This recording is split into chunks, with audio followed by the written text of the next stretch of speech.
Akala mo ba good job na agad basta walang reklamo ang customers mo?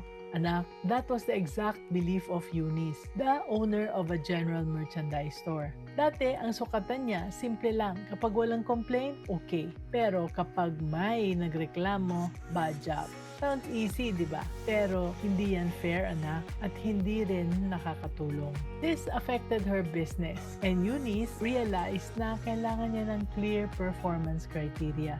Kaya nag-set siya ng KPIs or Key Performance Indicators para sa kanyang team.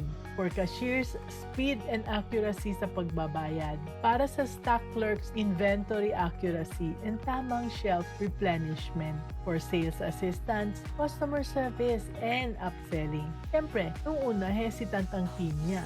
Sabi nila, unfair naman. But when they saw the KPIs were consistent and clear, naintindihan nila ang importance ng mga KPIs. Finally, hindi na hula-hula. They knew exactly what was expected and how their work contributed to the store's success.